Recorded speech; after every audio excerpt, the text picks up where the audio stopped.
Welcome to Interplay Learning. My name is Frank, and I'm your instructor for this lesson on temperature, pressure, and heat transfer. So as we move away from using layman's terms and begin to use technical terminology, we describe the temperature of an object or a fluid as having more or less heat content. An object or a fluid doesn't contain cold or coldness, it simply lacks heat content. So when we think of it in this way, we can now express the heat content of a substance in a way that is measurable and comparable to other substances. So when the author says that heat migrates to cold, what we are describing is heat transfer or the movement of heat. Materials that are good conductors allow heat to move quickly through the material. Materials that are good insulators slow down the movement of heat, but they don't stop it. So here's an example of a house on a 95-degree day. It's 70 degrees in the house, and the heat that is outside the house moves through the walls of the house and increases the temperature inside the house.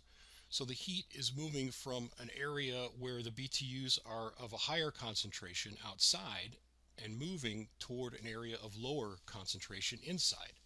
And it moves through the exterior walls of the house. So the opposite happens in the wintertime when it's 0 degrees outside. In this house right now it's 75 degrees. So there's a higher concentration of BTUs inside the house than there is outside the house. So heat is going to move from an area of higher concentration to an area of lower concentration. So therefore our heat transfer goes from inside the house to outside the house.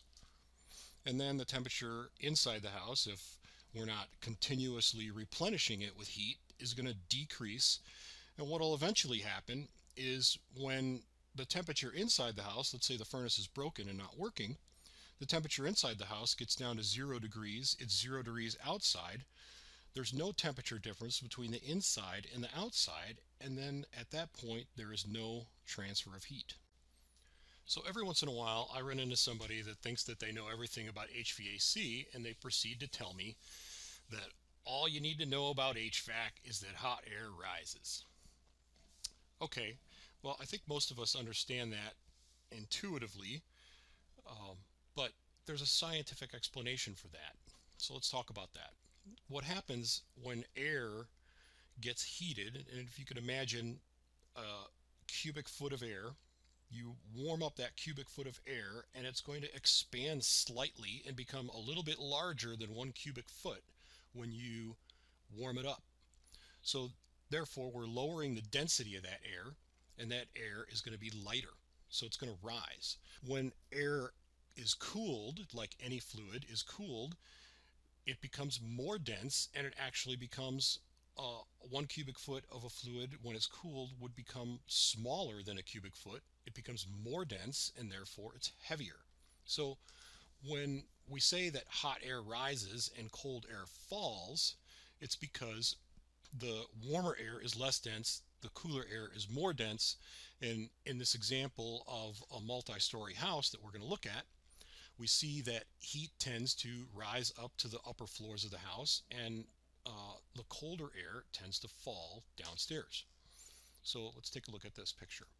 So here's a 3-story house in the summertime, 95 degrees outside.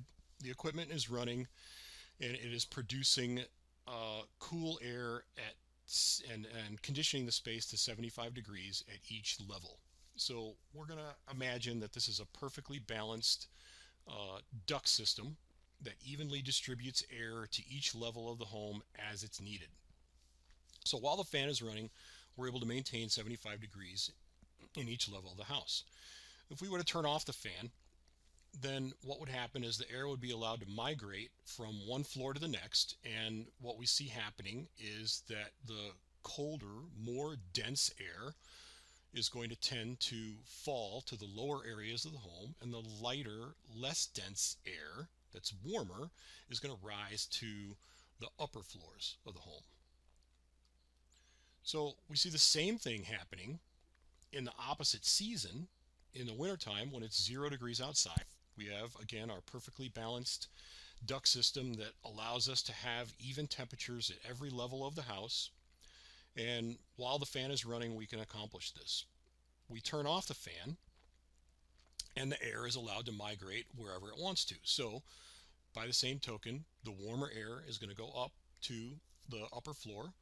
The middle zone is going to stay the same, and the cooler, more dense air is going to fall toward the lower levels of the home. So, what is happening here is a characteristic of fluids that we call stratification.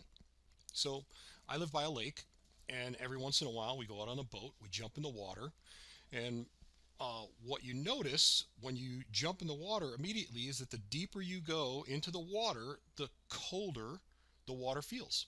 You come back up to the surface and the water feels warmer. So, all fluids, air, water, and any other ones like that are going to behave in the same way, where the cooler, more dense fluid is going to sink and the warmer, less dense fluid is going to rise.